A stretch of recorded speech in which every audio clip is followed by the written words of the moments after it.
चलिए आज set number 4 start होगा 2024 का, जिसका कोड है HY। इसमें पहले विकल्प वाले प्रश्न दिए गए हैं।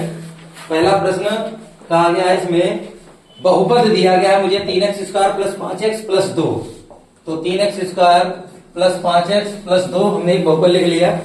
इसमें कहा गया शून्यकों का योगफल ज्ञात कीजिए। तो शून्यकों का योगफल का सूत्र कौन बताएगा? शून्यकों का योगफल बराबर क्या होता है?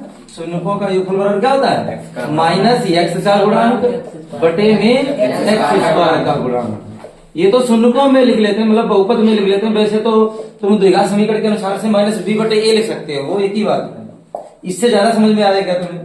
माइनस x का गुणांक, x का गुणांक कितना है? 5, तो यहाँ हो जाएगा 5 बटे में x² का गुणांक कितना है? 3, तो बटे में कितना हो जाएगा? 3। ये जिस विकल्प में होगा वही इसका आंसर हो गया। 1 नंबर का क्वेश्चन हो गया। नोट करिए इतना। देखो दूसरे प्रश्न में कहा गया है, 2 समीकरण दी गई है, हमने दोनों समीकरण नोट कर लिए हैं। इसमें कहा गया कोई हल नहीं है। अब कोई हल नहीं है तो a का मान ज्ञात कीजिए। यानी यहाँ पर जो a है इसका मान तुम्हें क्या करना है? ज्ञात करना है। जब कोई हल नहीं होता है तो उसके लिए एक संबंध होता है a1 बटे a2 बराबर में b1 बटे b2 और बराबर में c1 बटे c2। ये वाला बराबर नहीं होता, तो इसको कहते हैं जब कोई हल नहीं है। तो यानी हमें जैसे a1 b1 का मतलब ये हुआ, इसको a1 b1 c1, ऐसे a2 b2 c2। तो ये मान ही रख दीजिए डायरेक्ट। a1 का मतलब हो जाएगा 2 बटे में a2 का मतलब कितना हो जाएगा? 3, फिर बराबर में b1 का मतलब कितना हो जाएगा? a और बटे में, और इसका b यहाँ b2 है, b1 नहीं है, यहाँ क्या रहेगा? b2। तो b2 का मतलब कितना हो जाएगा? -5। अब तुम्हें a का मान ज्ञात करना है, बस इसकी त्रिशी गुणा कर लो। इसको लिखना नहीं क्योंकि ये बराबर नहीं है, तो जो बराबर है उसको लेना है। तो केवल इसकी 5 की त्रिशी गुणा कराओ, इसकी मत कराना क्योंकि ये का ही मान आ जाएगा। 5 दूनी 10 हो जाएंगे और माइनस भी आ जाएगा। बटे में कितना है? 3, तो बराबर में क्या बचेगा? a। तो a का ही मान आ गया -10 बटे 3। ये जिस विकल्प में है वही इसका आंसर। अगला प्रश्न है तीसरा, समीकरण 2x² प्लस 5x प्लस 4 बराबर में 0। ये द्विघात समीकरण दी गई। कहा गया मूलों की प्रकृति होगी। बताओ मूलों की प्रकृति ज्ञात करने के लिए क्या करते हैं? विविधता का मान ज्ञात करते हैं, जिसको d से लिखते हैं। तो d बराबर सूत्र होता है b² - 4ac। इसका मान निकाल लो। अगर 0 से बड़ा है मतलब धनात्मक संख्या है तो कहेंगे मूल वास्तविक है। अगर 0 से छोटा है मतलब माइनस में आएगा तो कहेंगे मूल वास्तविक नहीं है, या कह देंगे मूल काल्पनिक है। अगर 0 आता है तब क्या कहेंगे? मूल बराबर है। तो 3 पॉइंट इसके होते हैं। तो हम क्या करेंगे? पहले इसमें d का मान ज्ञात करें, किसमें आएगा इसमें। तो एबीसी के मान मालूम क्या होते हैं? ये a का मान, ये b का मान, ये c का मान। क्योंकि द्विघात समीकरण जो होती है वो कितनी होती है? द्विघात समीकरण की जो व्यापक समीकरण होती है वो ax² plus bx plus c बराबर 0 होती है। यहाँ से अगर तुलना करें तो a का मान 2 मिलेगा, b का मान 5 मिलेगा, c का मान 4 मिलेगा। तो b की जगह कितना रखेंगे? 5 का स्क्वायर माइनस ऐसे ही 4 ऐसे ही। a की जगह कितना रखेंगे? 2, तो 2 रख देंगे। c की जगह कितना रखेंगे? 4, तो 4 हो जाएगा। 5 का स्क्वायर हो जाएगा 25, यहाँ 4 दूनी 8 और 8 चक्को कितने जाएंगे? 32।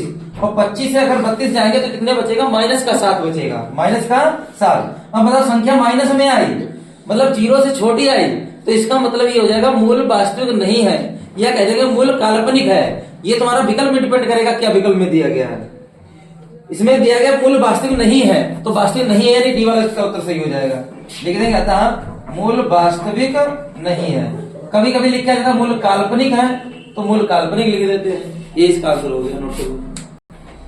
देखिए इसका चौथा सवाल कहा गया है समांतर श्रेणी 4, 9 और 14 और डॉट डॉट में 254 का अंत से 10वां पद ज्ञात कीजिए। अंत से 10वां पद, अंत से 10वां पद, इसका मतलब समझ रहे हो? इधर से नहीं, पहला, दूसरा, तीसरा, चौथा, इधर से नहीं है। इधर अंत से मतलब 254, इससे पहले फिर इससे पहले, मतलब अंतर कितने कितने का है? 5-5 बढ़ रहे हैं। कितने कितने बढ़ रहे हैं? 5-5 बढ़ रहे हैं। तो इसका मतलब इससे पहले 5 घटा दो तो 249 कितने हो गए? 249। फिर 249 में 5 घटा कितने? 244। तो ऐसे तुम्हारी संख्या आ जाएगी। तो अंत से क्या करना? तो ऐसा करो, इसको थोड़ा सही कर लेना। 254 पहले लिखेंगे, फिर उसके बाद में 249 लिखेंगे, फिर 244 लिखेंगे, अब इसे डॉट डॉट कर देंगे और आखिरी में कितने आ जाएंगे? 4। इसको मैंने ऐसे बना दिया तो तुम्हें कंफ्यूज नहीं होगे। फिर अब ये समझ लो प्रथम पद, तो a का मान कितना आ जाएगा? 254। और d का मान कैसे निकालोगे? द्वितीय पद में से पहले पद को घटाओगे। तो 249 में से 254 जब घटाओगे तो माइनस के 5 बचेंगे। कितने बचेंगे? माइनस के। अब तुम्हें कौन सा पद चाहिए? 10वां। तो ए 10 का सूत्र लगा दो। ए एन का वैसे सूत्र होता है ए एन बराबर A plus N minus 1 into D होता है। यहाँ से हम जो भी पद चाहिए होगा एन की जगह उतना ही रख दिया जाता है। तो 10वां चाहिए तो एन की जगह कौन सा रख दोगे? 10। तो ए की जगह कितना मान आ गया? 254 प्लस एन की जगह कितना रखोगे? 10। 10 में से एक घड़िया कितना बचेगा? 9। गुणे में डी की जगह कितना रखोगे? माइनस के 5।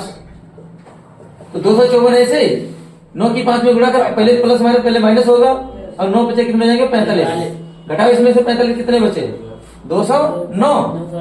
तो 209 इसका उत्तर हो जाएगा। ये इसका उत्तर होगा। देखो 5वां क्वेश्चन है तुम्हारा, चित्र में समरूप त्रिभुजों का एक युग्म है। एक हमारे पास 2 समरूप त्रिभुज है, उनका युग्म दिया गया है जिसका नाम ए बी सी दे रखा और ये कोण तुम्हें कितना दिया गया? 80 दिया गया है। उसके बाद में ये 3 सेंटीमीटर लिखा है। उसके बाद में ये 2.5 सेंटीमीटर है और उसके बाद में एक दूसरा चित्र बना हुआ है, उसको भी बना लेते हैं जिसका नाम डी, इसका नाम ई दिया गया, यहाँ एफ दिया गया है और ये कोण दिया गया तुम्हारा 80 और उसके बाद में ये 5 सेंटीमीटर भुजा दी गई है और ये 6 सेंटीमीटर भुजा दी गई है।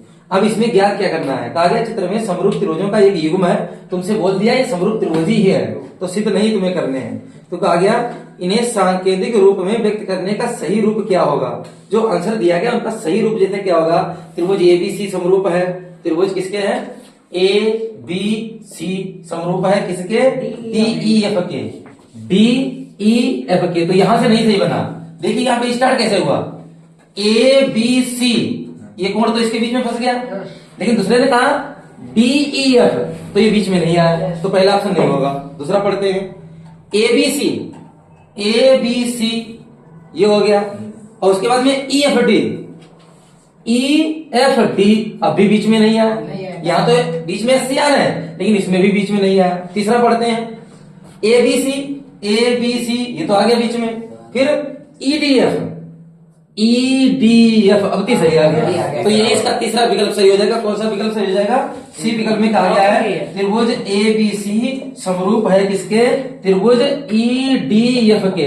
तो अब देख लो यहाँ पे मैंने लिख दिया है, तब देखिए ए बी सी, तो ए बी सी जो 80 बीच में आया, उसके बाद में समरूप है E D F, E D F के, ये क्या हो गया? समरूप हो गया। तो यही इसका आंसर हो जाएगा। 5 प्रश्न हो गए तुम्हारे इस वीडियो में, बाकी जो होंगे वो अगले वीडियो में कराएंगे।